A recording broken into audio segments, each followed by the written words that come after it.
Hello, everybody.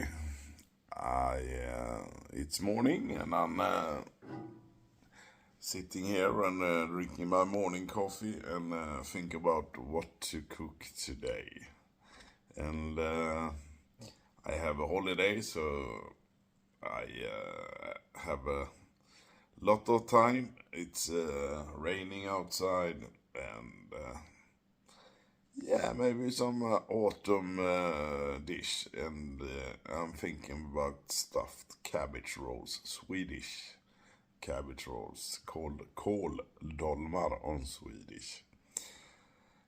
So I drink my morning coffee, take a smoke, take a shower, and I'll be back cooking Swedish stuffed cabbage for you soon. Bye-bye. So guys, I just discovered I was out of eggs and some other stuff. So I'm gonna show you where I buy my eggs and give you some tips, and gonna buy some other stuff. So let's go.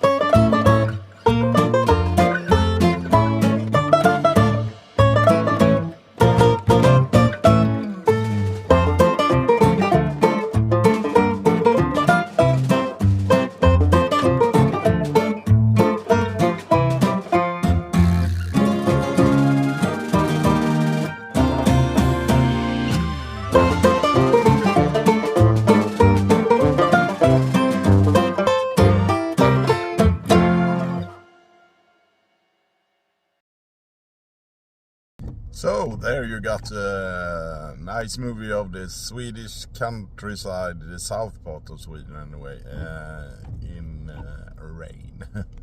I always try to go to a farm to buy eggs because they are much tastier, much nicer eggs than the one who are industrial produced that they sell in the store. But they are okay too, but not so good as the ones that you buy at the farm.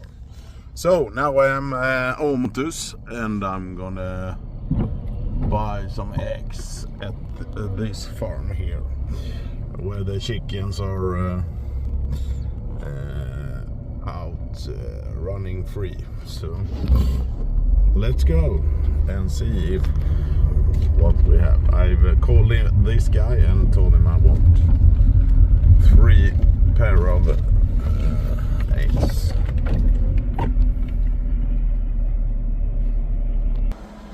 Wow, look here. I ordered 3 pair of this, so I'm gonna pick this up, and then I'm gonna send this guy some money for the eggs. And as you can see, the chickens have a nice big place to walk around, pick, eat, grow. Hello. Hello.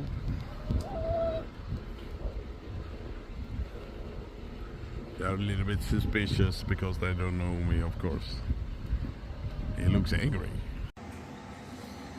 Oh, I forgot, of course, something. It's kryddpeppar. It's called, if you translate it, all spice, I think, in English, or pimento.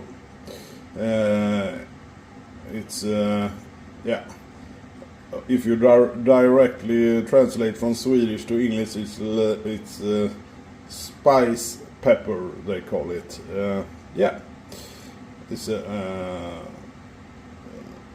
gives it a very good taste. So don't forget this. Kryddpeppar, maybe you can take it on Google Translate and find it. Alright? So guys, let's start to do the Swedish stuffed cabbage. And the ingredients that I need is you need maybe some coffee while you do it. It's up to you. Some jasmine rice. I'm only gonna use about half deciliter of this, and 3 deciliter milk. I have meat here. It's frozen, that's why it looks so. I'm gonna make it not frozen in the microwave, but it's mixed ox and pork. So mixed pork and ox I think is nice for this dish. And I have about 2 kilos of potatoes, about 18-20 potatoes that I'm gonna have on the side. 1 egg that's fresh, it's not cooked.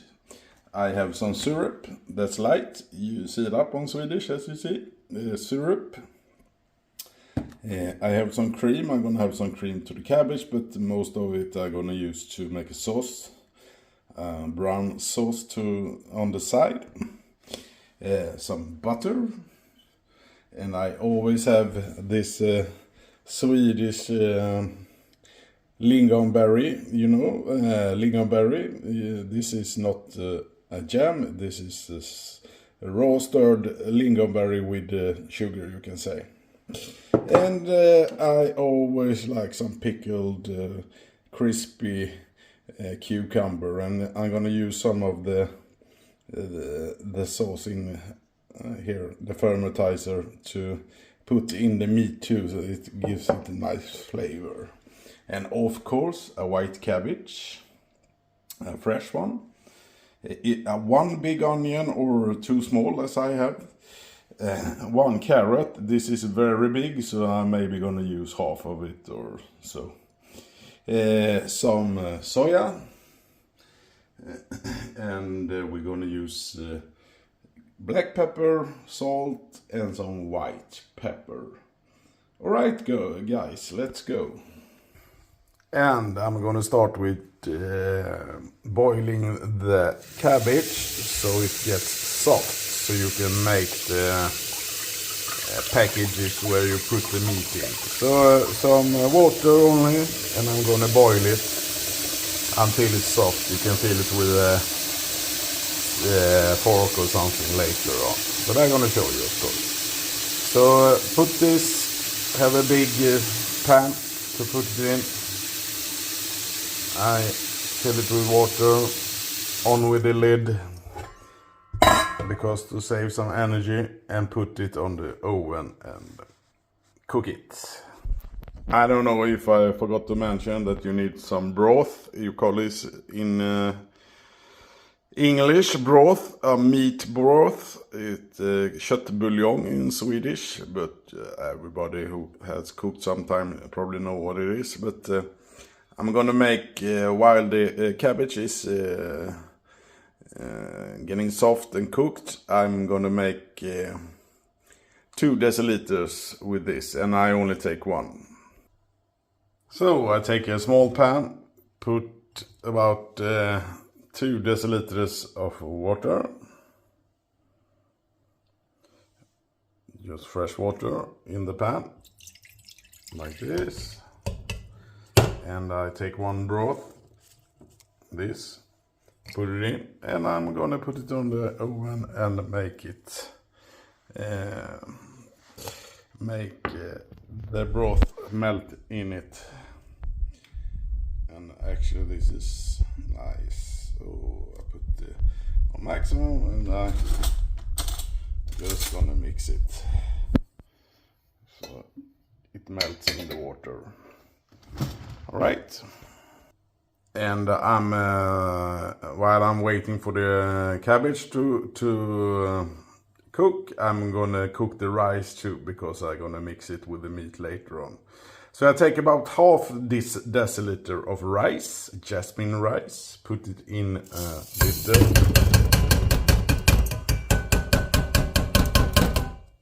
pan.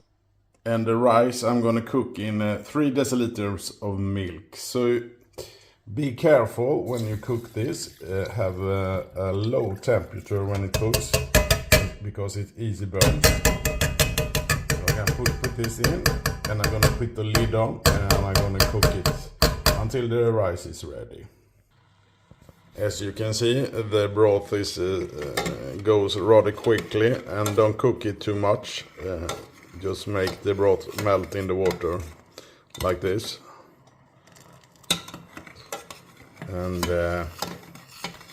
I'm gonna put this at side so it gets a little bit. It doesn't matter if it's gonna be cold later on, because you're gonna heat it up again with the other stuff.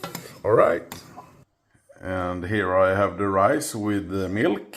I cook it in milk. So be very careful when it starts to cook. It goes very quickly. So I have a maximum heat on now, of course. But as soon as it starts boils, I'm gonna turn it down a lot so it doesn't cook over. And meanwhile, I'm waiting for the rice to cook. I put on the oven at 225 degrees centigrade, like that.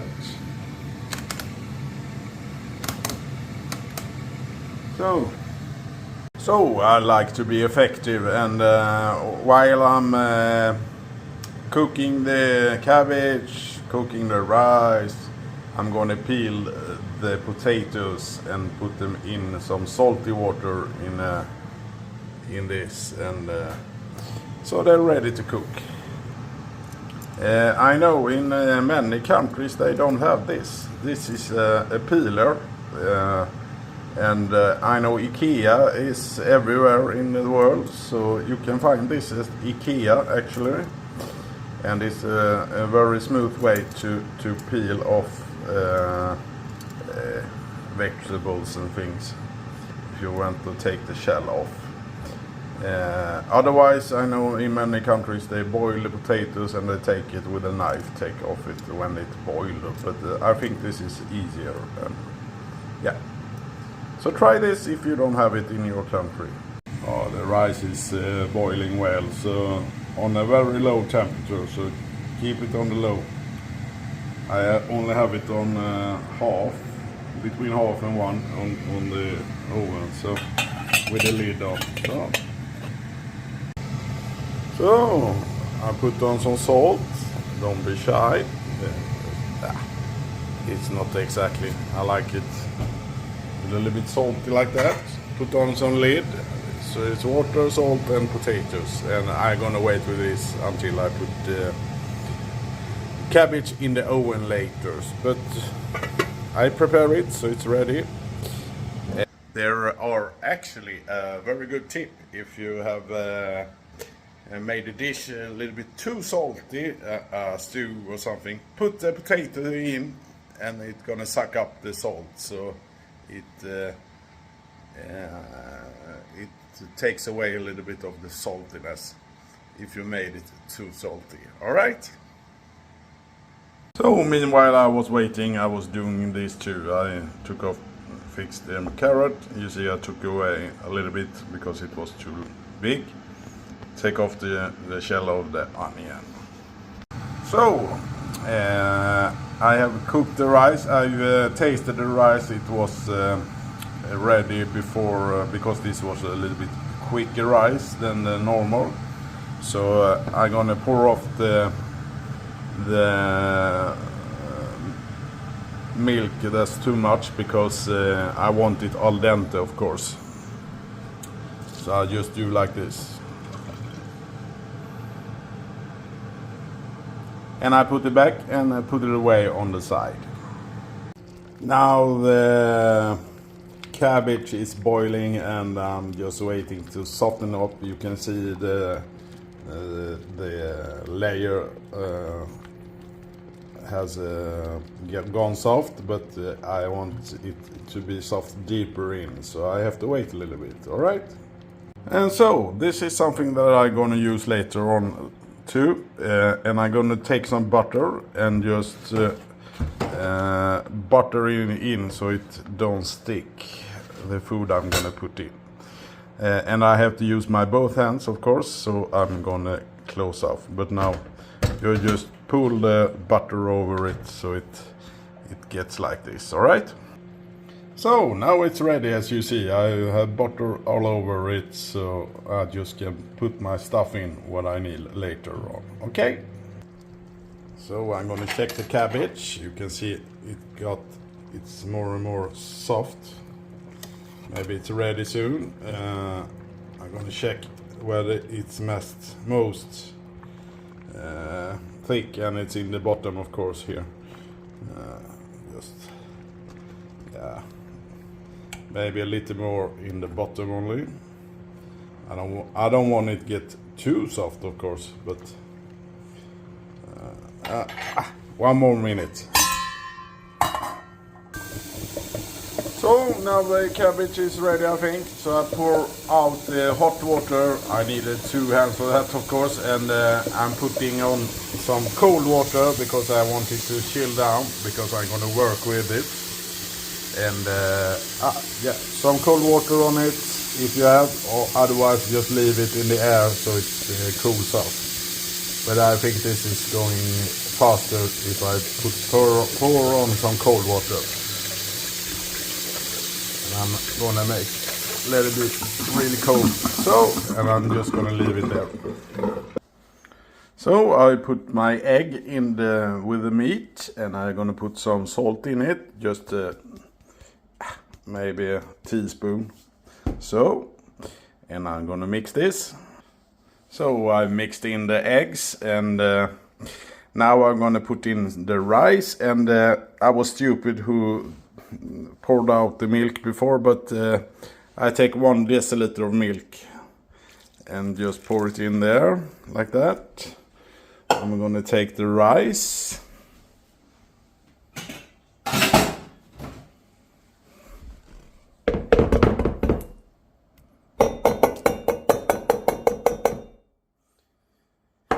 Some white pepper, and it's a half teaspoon about with the white pepper, and it's not so accurate that you take, so I think that's a half teaspoon. And then I take the kryddpeppar, the all what you call it in English, I don't know. I told you before. And I'm gonna take only about a pinch. So, and I'm gonna mix this. And something more that I like that's not necessary, but it gives a good flavor. So just take a little bit of the sauce, the fermentizer with the cucumber. It gives it a nice flavor. I'm gonna use that to the sauce later too. So now I mixed everything good, and now I'm gonna take out the cabbage and take about 12 to 14 leaves. Then I'm gonna make the cabbage rolls of. All right. I need both hands for that, so I'm gonna take it up. But when you cut it, you take in the bottom, you cut here, so, and you can pull off the leaves very softly and gently so they don't break. All right, so I put it in what you call this seal, and I'm just take a little knife and just carefully cut off the edges here. Then I can pull off the cabbage slowly. All right, so you can see I have some wonderful, beautiful cabbage here, and I'm gonna work with the spoon and put on some meat on every one, and I'm gonna show you how to fix the how to make it. All right. So I put on some meat from there, and with a spoon, and Swedish cabbage rolls are not so big as Eastern Europe and Southern Europe's, so don't take too much. And then I'm gonna just put over this like you make a spring roll or maybe a burrito, yeah, you know. And I'm gonna put them together. So here you have one. And you always put the side with that you have made downward, and then they don't open up again. All right? So let's do the rest. Wow, look, they are beautiful.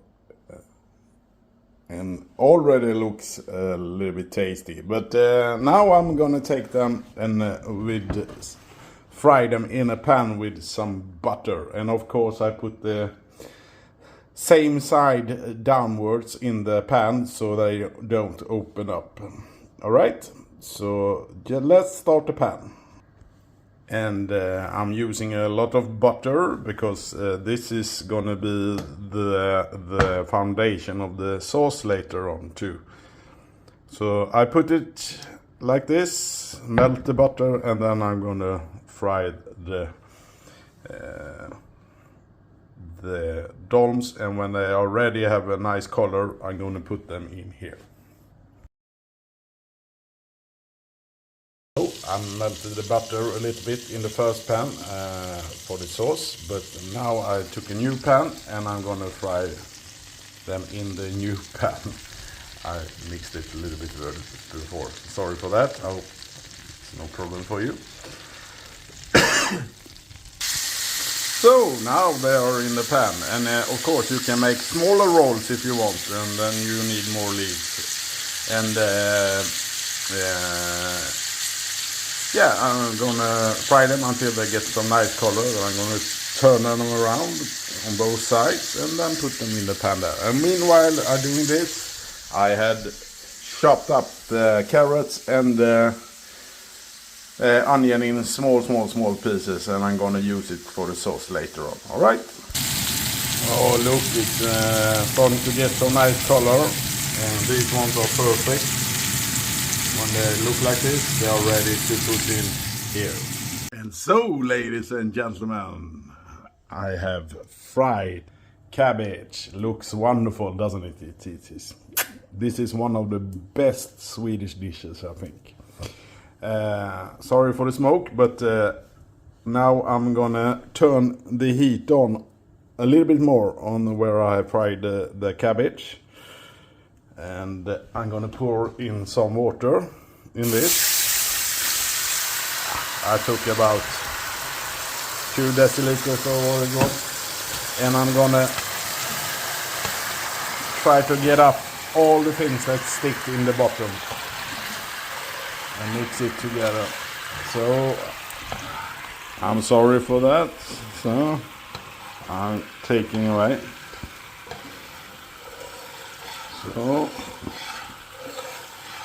So now I take it off the heat like that. So, and this I'm gonna put on the rolled cabbage like this a little bit, and when it's in the oven every 8 or 10 minutes I'm gonna put some on, and it's gonna be about 30 minutes in the oven. But before I put it in the oven, we have put on some syrup. So I'm just gonna wrinkle this over the cabbage like this.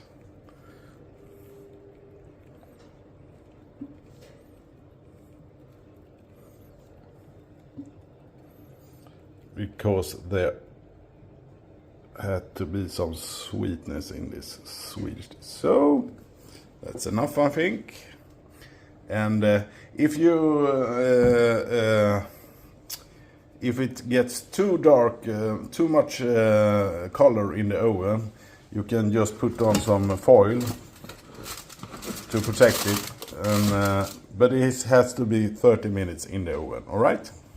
And so they are in. So 30 minutes from now, and put on some water from the pan every 8-10 minutes, all right?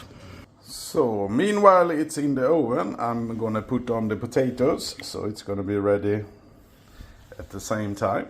I have it here in the salty water as I did earlier, and I'm gonna start doing the sauce too.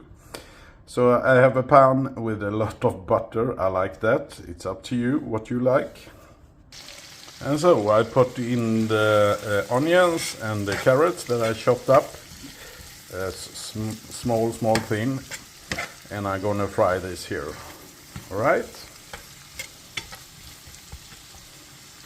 And I'm gonna fry it until the onions get some color. Alright, so yeah.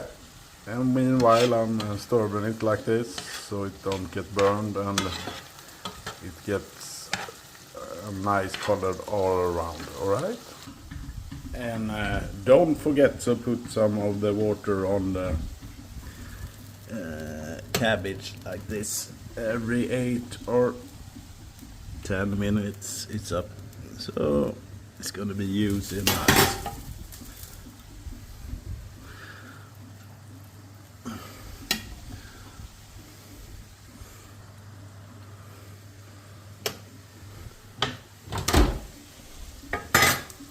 Now it has a very nice color, almost too much, but not too much.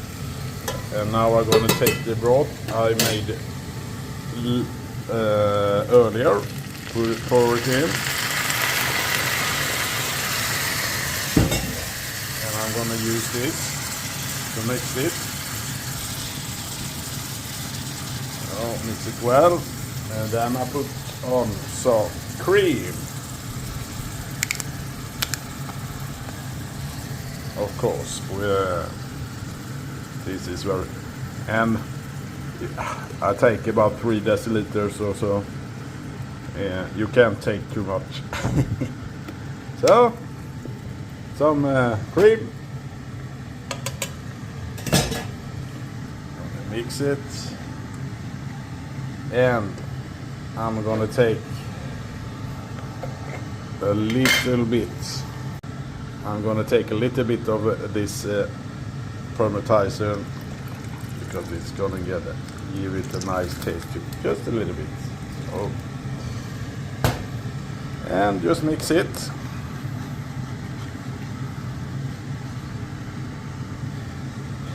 After that, and I'm gonna taste it how it tastes, and I'm gonna put some soy in to get some nice flavor and some nice color to it. So just maybe 1 or 2 tablespoons. So mix it, see how it looks.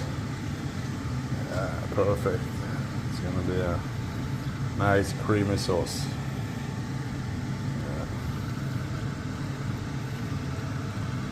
So a little bit more, I think.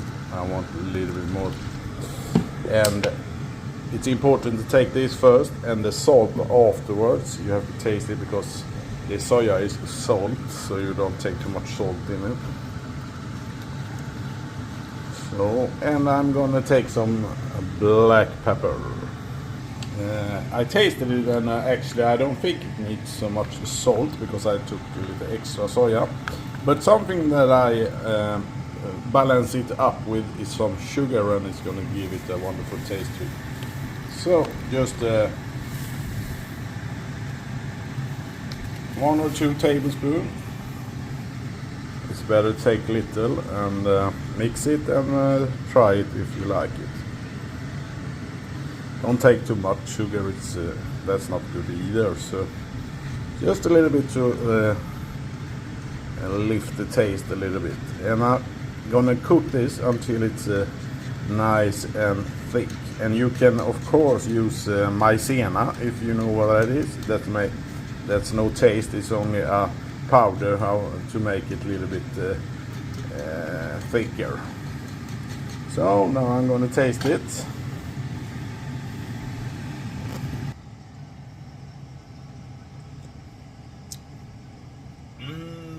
Wunderbar. This is perfect, and it's gonna marry the cabbage. I could drink this sauce, but please don't. Save it for the other. So the sauce is ready. I will put some maizena in it. You can see it's a little bit thick, maybe a little bit thicker, but I'm just gonna. This is gonna be perfect to the dish. And wow, ladies and gentlemen, look at that! Ready, sauce, potatoes, rolled cabbage stuffed, some lingonberry and cucumber that fermentized. I hope you enjoy it. Bon appetit!